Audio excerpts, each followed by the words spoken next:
Let's see what we got going on here. Let's see if it's come up. I don't even know if it's come back up. Let me just do that. Let me just believe that God is taking care of all of this. He knew the enemy was going to stop. Look, let me tell y'all what's happened.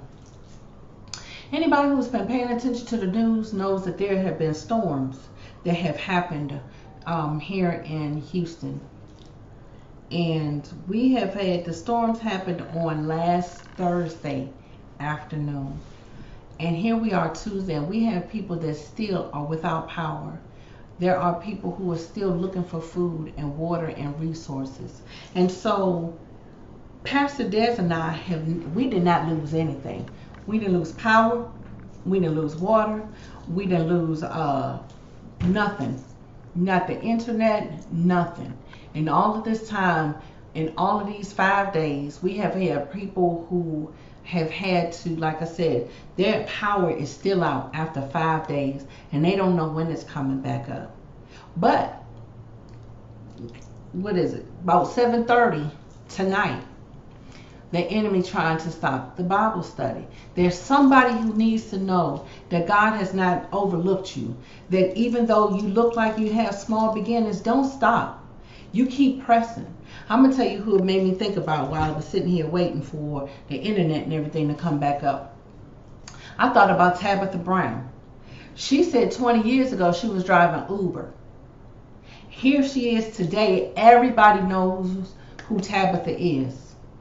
Everybody has either seen something she's done, clothes in Target, seasoning, spices, something that she and her husband have had on social media. Everybody knows at this point who Tabitha is. Her cooking shows that she had on the Food Network, even if it was for a short period of time, everybody knows Tabitha. 20 years ago, she said she was driving Uber. Small beginnings. She didn't despise the small beginning. It may have been rough. Nobody said that those small beginnings don't feel a certain kind of way, especially when you out here, you seeing other people doing big things, having big results. You see people out here with large numbers of followers and all kinds of things. Nobody says that the small beginnings don't feel some kind of way, but what we are saying, what the word says, is don't despise them. Don't despise the seed that he has given you. Don't despise the small beginning. Sometimes small beginning is having to restart it, having to redo, having to refresh, having to reset. Sometimes that's the small beginning. Sometimes it's letting go of some of the things that you've done, some of the people who were connected to you. Sometimes the small beginning is starting all over. Is looking to see, yeah, this worked out, but this ain't quite work out. This right here, I think is going to work better. Sometimes small beginning is 30 years in, when you have to regroup and refresh it and see what God wants you to do. He wants you to take it down to the bare minimum and restructure it. Sometimes those are the small beginnings. We have to follow God. We have to trust and believe in him. We have to keep our faith in him. I said one time some years ago, and I talked about bulldog faith. That's no matter how hard things get, you ain't letting go. You're not stopping your prayers. You're not stopping your praise. You're not stopping pushing. You're not stop trying to keep on keeping on and getting and doing better. And you're not stopping. Sometimes that's what the small beginnings look like. Pastor and I watched Smokey Norfolk preach on Sunday. And he was talking about friends. He said sometimes your circle has to get smaller. Sometimes you're going to have to get rid of some of these people that you call friends. He said because they can't go where God has for you to go next. He was like, this friend over here may still be smoking and drinking like you used to do. You used to do it. He said, but they can't go with you. So now that friend is gone.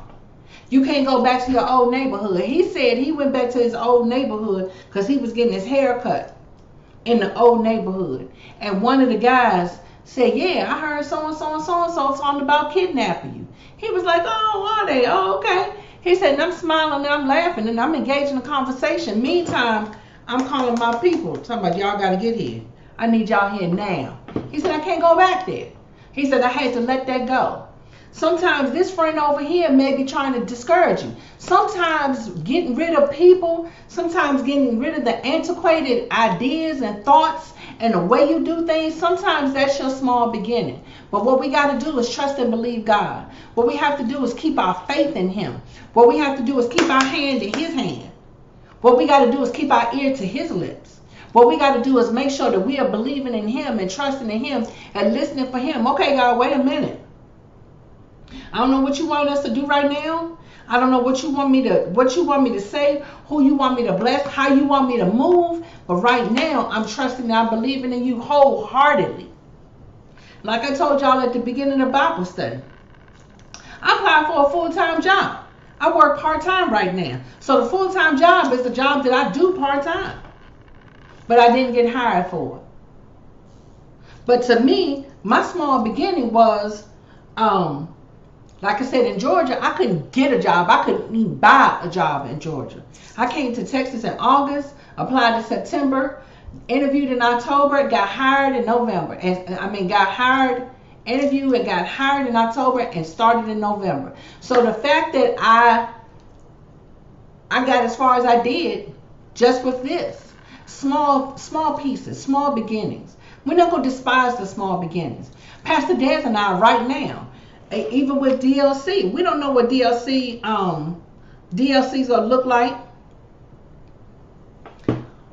but we're in the middle of small beginnings right now because we're in the middle of a transition. I'm sorry, this is Pastor asking me what happened to Bible study.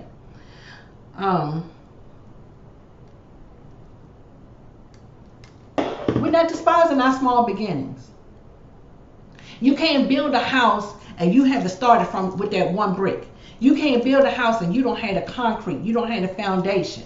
Like I said, you can't have the roof and you don't have the interior. The interior without the roof, the walls, the floors, all of that got to go in its right places. Small beginnings. It started off with that brick. So we have to not despise the small beginnings. But I'm going to tell you what you also have to do. I was reading Matthew 25:15-30 when I was talking about the servants with the talents. One servant got 5, he turned it into 10. One servant got 2, he turned it into 4. One servant got 1 and he buried it. And so the master came back and he gave that one talent to the servant that had the 10. And he told those first 2, Pastor, he said, I'm here with you. He told the first 2, he told the one that took the 5 and turned it into 10, well done, my good and faithful servant. He said, find joy in the master. He took the one who took the 2 and turned it into 4. Well done, my good and faithful servant. You have found joy in the master. And like I said when I was reading it, if